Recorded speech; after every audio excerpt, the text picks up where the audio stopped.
व्यासपीठ जहाँ राम कथा का आयोजन किया जा रहा है।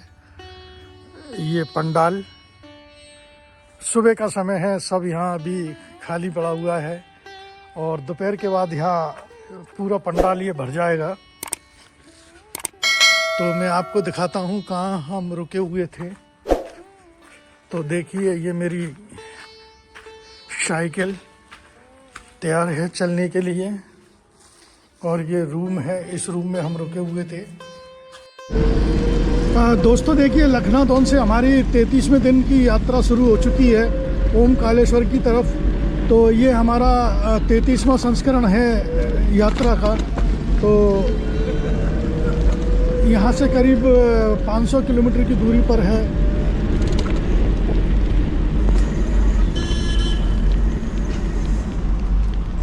देखिए दोस्तों, हम लखनऊ से जैसे ही हमने यात्रा शुरू की थी तो सुबह का समय था, हमें सुबह नाश्ते की दुकान मिल गई। बस स्टैंड था, बस स्टैंड पर नाश्ते की दुकान मिल गई, जहां हमने समोसे और पोहे का नाश्ता किया, चाय पी। अब हम फ्री हैं दोपहर तक। दोपहर को लंच देखेंगे कहाँ करना है। और यहाँ लखनऊ से निकलते ही हमें अब हाईवे मिल जाएगा जम्मू से, कश्मीर से कन्याकुमारी वाला। NH-44 कहते हैं, मुझे ध्यान नहीं है, शायद NH-44 है। तो उस हाईवे पर हम पहुँचेंगे। करीब हमें 80 किलोमीटर उस हाईवे पर चलना है, 70-80 किलोमीटर। तो उसके बाद हम करेली से उस हाईवे को छोड़ देंगे, क्योंकि आगे मैया जी आ जाएंगी, क्रॉस हो जाएंगी।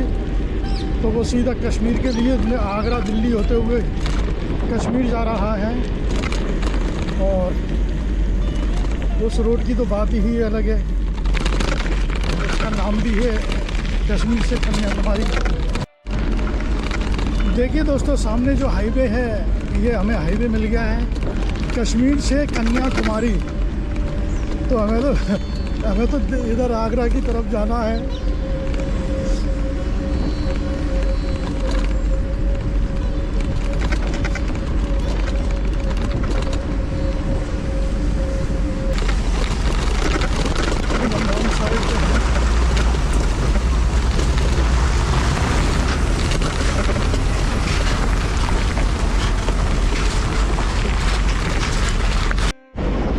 दोस्तों देखिए, इस समय हम कश्मीर से कन्याकुमारी जो हाईवे है ये बहुत ही सुप्रसिद्ध हाईवे है देश का और सबसे लंबा हाईवे।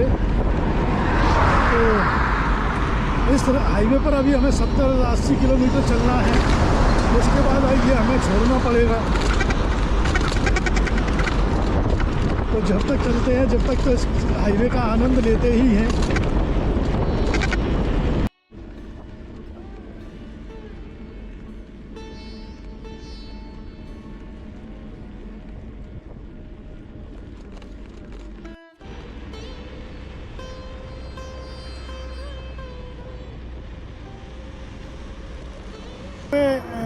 लखनऊ से चले थे तो हम 45 किलोमीटर की दूरी तय कर चुके हैं। अभी हमने कहीं ब्रेक नहीं लिया है। तो अभी हम देखते हैं आगे क्या है। हम ब्रेक लेंगे, चाय वगैरह पियेंगे, सर्दी भी लग रही है। और देखिए मेरे पीछे ये नदी है, इस नदी पे थोड़ा मैं रुका हूँ क्योंकि आगे जंगल एरिया, फॉरेस्ट एरिया शुरू हो जाएगा और कह नहीं सकते कि कितना लंबा है। उसके बाद हमें चाय पानी मिलेगी। जंगल में, फॉरेस्ट एरिया में कोई दुकान नहीं होगी। तो दोस्तों इस समय नरसिंहपुर जो यहाँ से है वो करीब 22 किलोमीटर की दूरी पर है। तो बने रहिए मेरे साथ इस नर्मदा परिक्रमा में और इस परिक्रमा का आप आनंद लीजिए। तो दोस्तों साइकिल यात्रा का अपना एक अलग ही मज़ा है। अगर आप इस यात्रा को करते हैं, नर्मदा परिक्रमा को करते हैं तो बहुत ही अच्छा लगेगा। नदी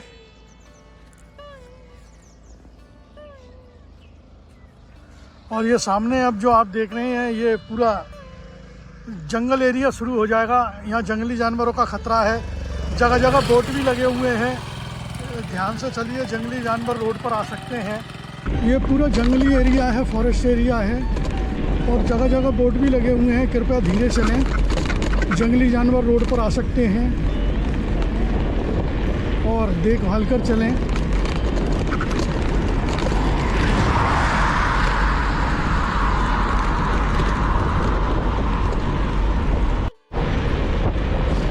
वाहन वालों को तो कोई दिक्कत नहीं है, वो तो अंदर बैठे हुए हैं। मैं तो साइकिल से चल रहा हूँ, ओपन में हूँ, कभी भी कोई भी जानवर मेरे ऊपर अटैक कर सकता है।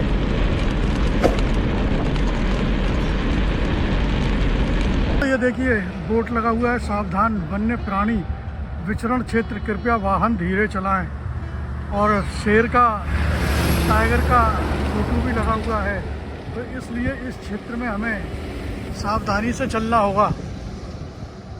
तो दोस्तों इस क्षेत्र में देखिए हमें सावधानी से चलना होगा। यहाँ जंगली जानवर रोडों पर आ जाते हैं।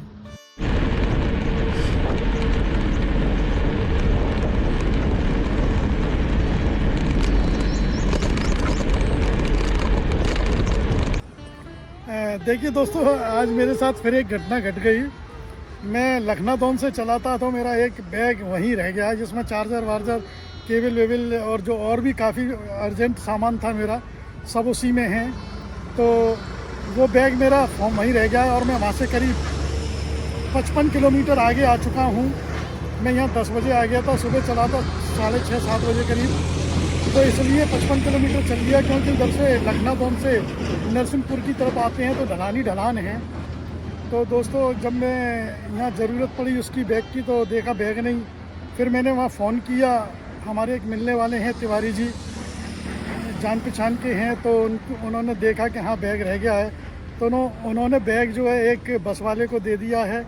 और यहाँ मोहम्मदपुर टोल प्लाज़ा है, उस टोल प्लाज़ा पर जो बस लेकर के आ रहे हैं उनका नंबर है 2760 बस नंबर।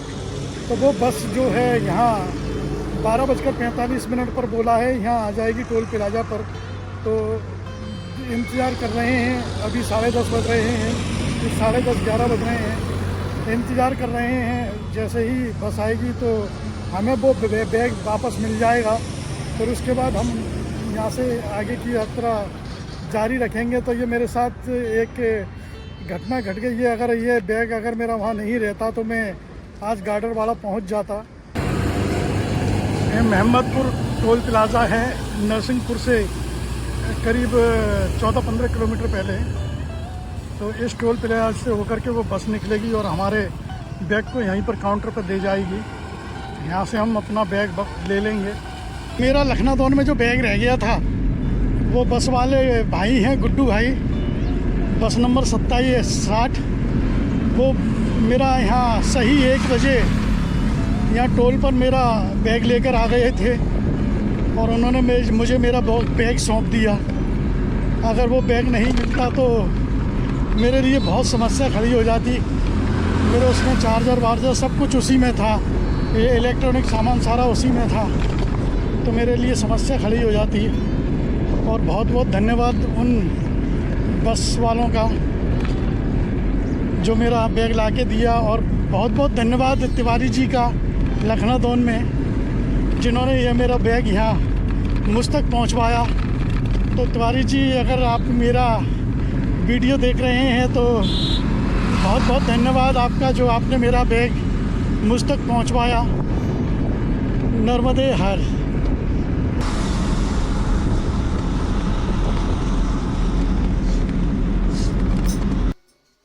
ये देखिए इस हाईवे के नीचे एक बहुत ही प्रसिद्ध और बहुत ही बड़ा मंदिर बना हुआ है दादा महाराज का। और इस मंदिर में इतनी शक्ति थी कि इस हाईवे को बनाने के लिए इस मंदिर के ऊपर से फ्लाईओवर के द्वारा इस हाईवे को निकाला गया। और इस मंदिर की बहुत ही ज़्यादा मान्यता है। इस मंदिर दादा महाराज मंदिर पर आने के लिए नरसिंहपुर आना पड़ता है। नरसिंहपुर से फिर आप किसी साधन से या किसी भी वाहन से आप यहाँ दादा महाराज मंदिर आ सकते हैं।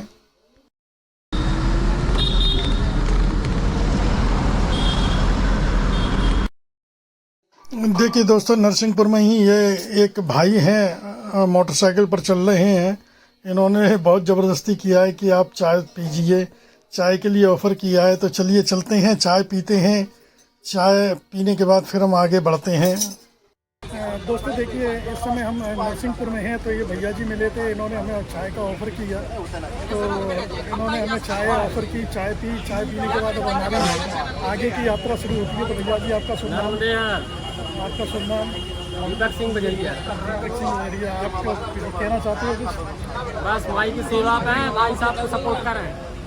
बहुत बहुत धन्यवाद आपको। दोस्तों देखिए, इस समय हम नरसिंहपुर से गुजर रहे हैं और नरसिंहपुर एक बहुत बड़ा ज़िला है, तो हम बाईपास से होकर के निकल रहे हैं, शहर के अंदर से नहीं जा रहे हैं। ये मुझे नहीं मालूम है कि ये ज़िला है कि नहीं है, लेकिन हाँ एक बड़ा शहर है। इस समय हम करेली आ चुके हैं। ये है नरसिंहपुर से करीब 18 या 20 किलोमीटर की दूरी पर है। तो आज हम यहाँ दोस्तों स्टे करेंगे। आज हमें ये रात को यहीं रुकना है। और पिछली बार जो हम जिस धर्मशाला में रुके थे, हम वहीं चलते हैं। तो वहाँ देखते हैं क्या रहने की रुकने की व्यवस्था है। आज हम वहीं स्टे करेंगे। दोस्तों देखिए, इस समय हम धर्मशाला में आ चुके हैं और ये एक स्कूल भी है, इसमें मीटिंग वगैरह चल रही है अभी।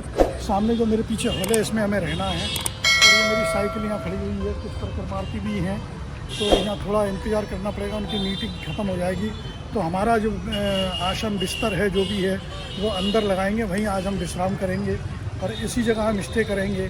फिर कल सुबह हमारी यहाँ से गाडरवाड़ा होते हुए ओंकारेश्वर के लिए हम प्रस्थान कर जाएंगे। तो बने रहिए मेरे साथ इस चंद्रा ब्लॉग में। और दोस्तों अब मैं आपसे विदा लेता हूँ आज 33वें दिन की यात्रा पर। तो मिलते हैं अगले ब्लॉग में। नर्मदे हर।